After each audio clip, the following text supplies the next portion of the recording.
चलिए अगले दर्शक हैं हमारे साथ, अशोक हैं नासिक से। अशोक, स्वागत है आपका, सवाल पूछिए। हेलो जी अशोक, सुन पा रहे हैं आप हमें? हेलो। हाँ जी। हाँ जी, सवाल पूछिए अपना। मेरा सवाल है regarding UPI opportunity fund.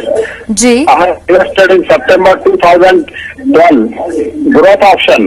Okay Which is better option for that? Okay. And आपका कितना आप टाइम होराइजन लेके चल रहे हैं?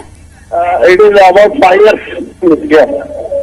ओके चलिए बलवंत जी, यूटीआई अपॉर्चुनिटीज पे इन्होंने फिलहाल ये इन्वेस्टमेंट कर रहे हैं और साथ ही जिस तरह से इनका पोर्टफोलियो हम देख पा रहे हैं, यूटीआई टॉप 100 और यूटीआई बॉन्ड में भी इन्वेस्टमेंट कर रहे हैं। आप किस तरह देखते हैं इन फंड्स को?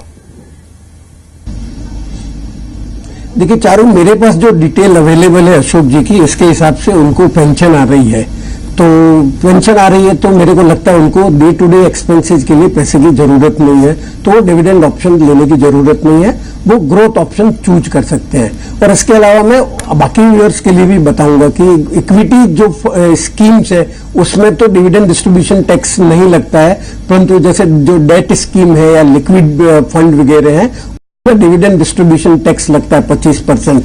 तो वो पैसा आपका जो रिटर्न है उसमें से ही कम हो जाता है। इसके अगेंस्ट में अगर आप ग्रोथ ऑप्शन लेते हैं तो अगर 1 साल बाद में अगर आप बेचते हैं, 1 साल तक रखते हैं, ये जैसे इनकम फंड या डेट फंड या लिक्विड फंड का, तो आपको डबल इंडेक्सेशन का, ये इंडेक्सेशन का बेनिफिट मिलता है। तो इफेक्टिवली जो आपकी जो टैक्स रेट है वो बहुत कम हो जाती है। तो इफेक्टिवली जो टैक्स स्लैब में है 20% या 30% में, उनको जो ग्रोथ ऑप्शन है वही लेनी चाहिए। और जो टैक्स ब्रेक, जो टैक्स स्लैब में नहीं आते, जो नॉन टैक्स पेयर है, वो डिविडेंड ऑप्शन भी ले सकते हैं अगर उनको पैसे की रेगुलर पैसे की जरूरत हो। अगर पैसे की जरूरत नहीं हो तो मेरे हिसाब से ग्रोथ ऑप्शन, भले वो इक्विटी ओरिएंटेड स्कीम हो या डेट फंड हो, दोनों में बढ़िया है। जी बलवंत जी, ऑप्शंस तो यहाँ पे तीनों ही हैं, जिस तरह से इन्वेस्टर्स तीनों के थ्रू ही इन्वेस्ट कर सकते हैं, लेकिन आपने फिर भी बताया कि ग्रोथ के जरिए जा सकते हैं, लेकिन सबसे सेफ और सबसे बेस्ट ऑप्शन कौन सा होगा जो इन्वेस्टर्स चुने?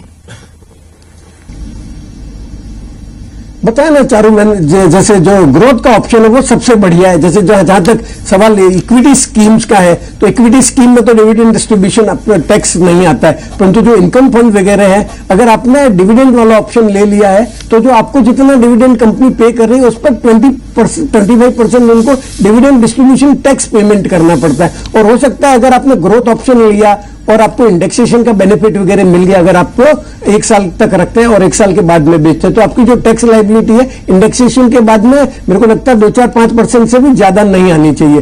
तो जनरली लोगों के लिए जो अपना ग्रोथ ऑप्शन है वो बढ़िया रहेगा। चलिए फिलहाल तो ग्रोथ ऑप्शन का यहाँ पे इन्होंने एडवाइस करा है बलवंत जी ने, इसके थ्रू म्यूचुअल फंड में इन्वेस्ट कर सकते हैं, उसमें इंडेक्सेशन का भी फायदा उठा सकते हैं। चलिए हमारे अगले दर्शक हैं सोम है।